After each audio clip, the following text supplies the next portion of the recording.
Vamos lá. Pessoal, vamos falar um pouco então agora, continuar evoluindo aí no entendimento dos movimentos e dos princípios, entendendo um pouquinho o nosso corpo e como ele funciona em relação a tudo isso, né? Não parece, mas essa força da gravidade ela é muito forte, ela é bem importante. Ela é tão forte que se você cair numa altura assim já de 2 metros, 3 metros, você tem muita chance de quebrar alguma perna. Então, para a gente conseguir fazer alguns movimentos, né, difíceis como esses aí do basquete que eu estou colocando, que tem aí o Kobe Bryant e o nosso Splash Brother, eu esqueci o Curry, Splash Brother né, que tem o outro também, né? Então é bem complicado fazer esses movimentos, conseguir enterrar uma bola. Para a gente conseguir atingir alturas assim significativas ou ter sucesso em movimentos como esses, é importante a gente entender esse conceito de cadeia cinética aberta. O que significa isso? Significa que para a gente executar um movimento, o movimento nunca pode sair somente de uma parte do nosso corpo, de um segmento do nosso corpo. Então, se eu quiser arremessar uma bola o mais longe possível, eu não consigo fazer esse arremesso somente com o braço. É importante que esse arremesso parta necessariamente lá dos nossos pés, partindo no tornozelo, passando pela articulação do joelho, do quadril e depois passando pela parte do tronco, tórax e depois dos braços. Isso a gente chama de cadeia cinética aberta, ou seja, é uma sequência sincronizada ideal do movimento em que o movimento de uma parte do corpo, ou seja, da parte que está mais longe lá do final do movimento, ele facilita o movimento das outras partes e essa energia vai sendo potencializada até que na hora que chega no final do movimento, por exemplo, é bem difícil fazer tudo isso, fazer essa força enorme que o Kobe Bryant está fazendo aí e depois ainda ter a precisão, porque se eu aplico muita força é difícil ter precisão. Então pode ver que o que ele tem de contato com a bola ali, o pulso, ele quase não está fazendo força, ele está só usando o pulso para direcionar a bola, para deixar a bola exatamente na altura e na direção que ele quer para fazer a cesta ali, tá? Então esse conceito aí, ele envolve praticamente todos os movimentos que nós realizamos nos esportes, ou então na nossa vida.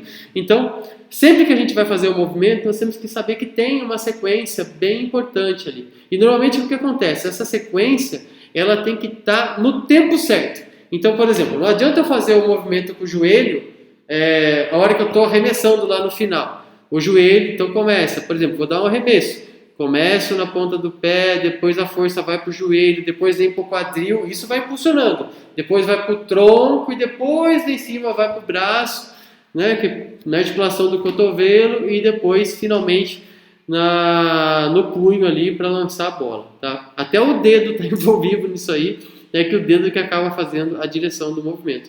Então, é sempre importante a gente conseguir entender isso. Eu coloquei aqui um conceito importante para vocês, interessante, que é o conceito da lei de Fitts, que tem a ver com velocidade e precisão. O que significa isso?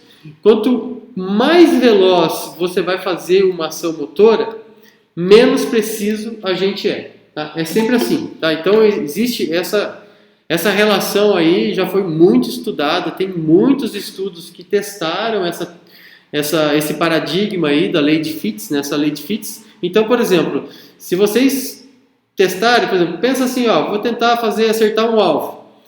Quanto mais força e velocidade você aplica para mandar uma bolinha de tênis, por exemplo, num alvo, ou então uma pedra em algum alvo, não sei o que vocês vão fazer.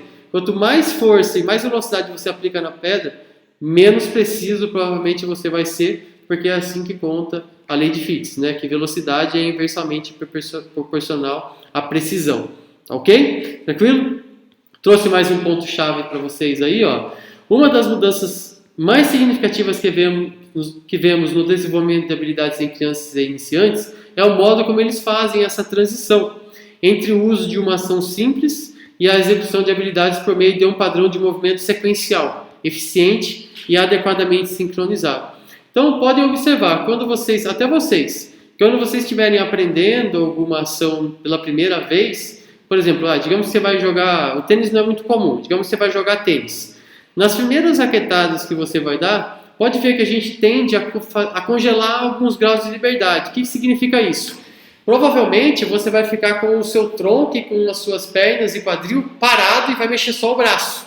Isso é muito ineficiente, mas no primeiro momento, para você entender ali como que funciona a mecânica do braço, para você conseguir a empunhadura da raquete e tal, é importante. A partir do momento que você vai se desenvolvendo dentro dessa habilidade, o que acontece? Você vai soltando esses graus de liberdade, ou seja, você vai soltando essas articulações e o movimento vai ficando mais complexo, mais completo. Quando você tiver um expert na modalidade, pode ver que você vai estar utilizando desde a articulação do tornozelo até a articulação do dedo, todas as articulações do nosso corpo vão estar envolvidas na hora que você vai fazer um forehand ou um backhand no tênis, ok? Então, esse é um dos conceitos aí que eu gostaria que vocês aprendessem bem, tá?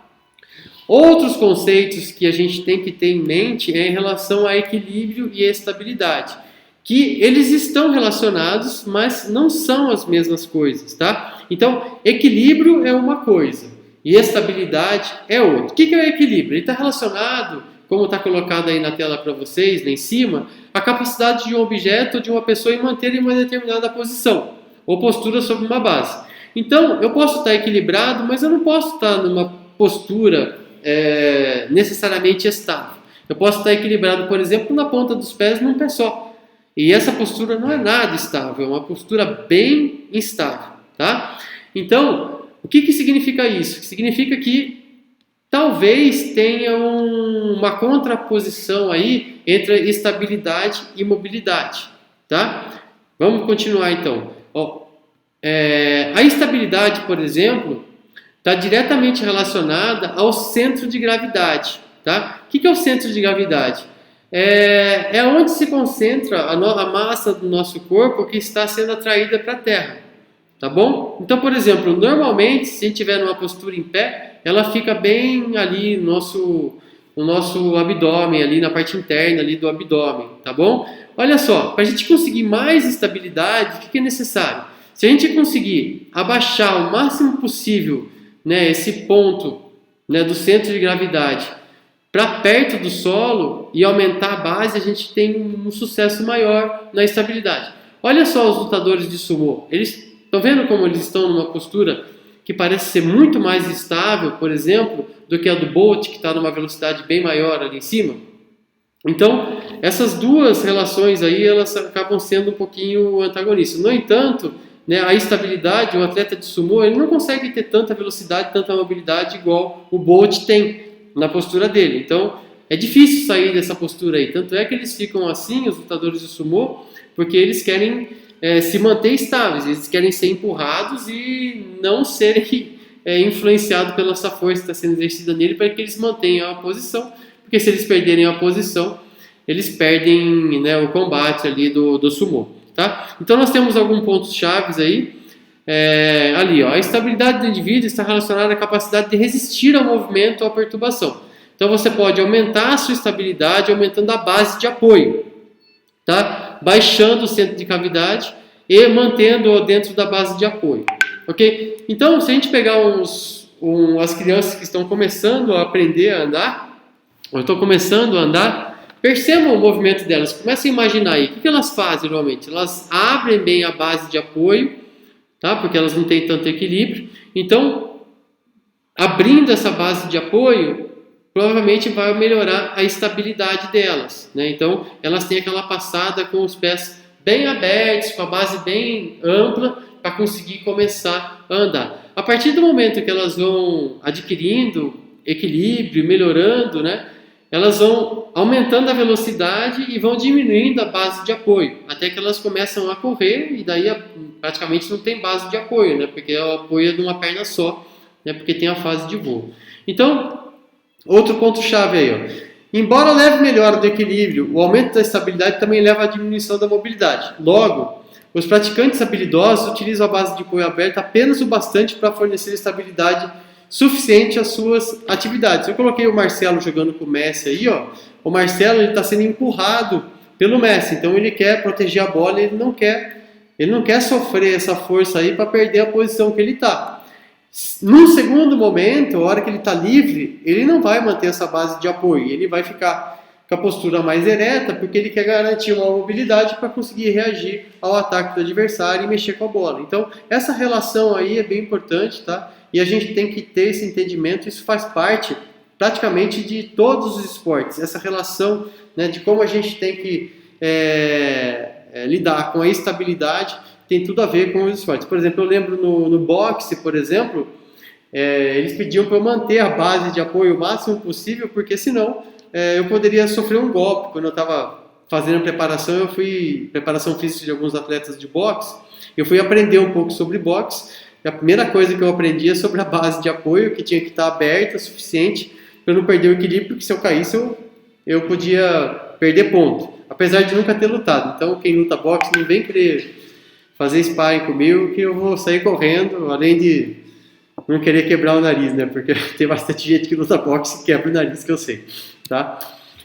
Outro conceito importante é sobre a absorção da força, tá? Então, isso é algo assim que deve ser muito aprendido. Então, eu sempre falo isso.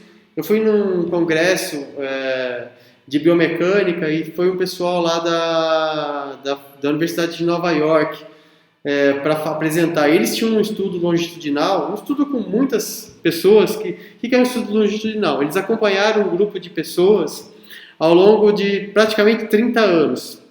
Eu não sei se vocês sabem, mas as mulheres, elas têm muita chance, né, por causa das adaptações anatômicas e também hormonais, elas têm muita chance de ter lesão de cruzado anterior. Então elas rompem o ligamento cruzado anterior, LCA. E daí, esse pessoal aí, ele começou a fazer um estudo longitudinal e ver, poxa, quais são as características, né, das mulheres que acabam tendo mais lesão de cruzado anterior. Aí sabe o que ele descobriu? Ele descobriu que o grupo de mulheres que não tinham lesão de cruzado anterior era um grupo que fazia balé ou fazia dança, exatamente porque sabiam cair, elas sabiam absorver, né, o corpo, absorver a força da queda na hora de aterrissar, ou de um desequilíbrio, ou de um salto que se dá. Porque a lesão de cruzado anterior sempre acabava acontecendo no momento da queda. Então, isso é muito importante a gente aprender. Olha só que legal. Então, de tudo que podia ser, eles verificavam tudo. A pessoa tinha menos equilíbrio. Eles avaliavam o equilíbrio das pessoas, avaliavam a habilidade, a capacidade de força das pessoas, avaliavam uma série de variáveis. Ficaram avaliando durante 30 anos e foram descobrir que exatamente a habilidade na hora da queda, saber cair, que acabava influenciando melhor, para a pessoa não ter a lesão de cruzado anterior.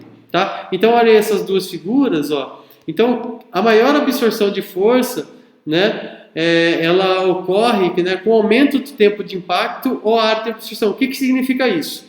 Quanto mais você flexionar o seu quadril e o seu joelho na hora da queda, mais distribuída vai estar a força na hora da queda e assim você vai correr menos risco de lesão. Tá? Outra coisa é adaptar o corpo. Tá vendo esses dois bonequinhos aí?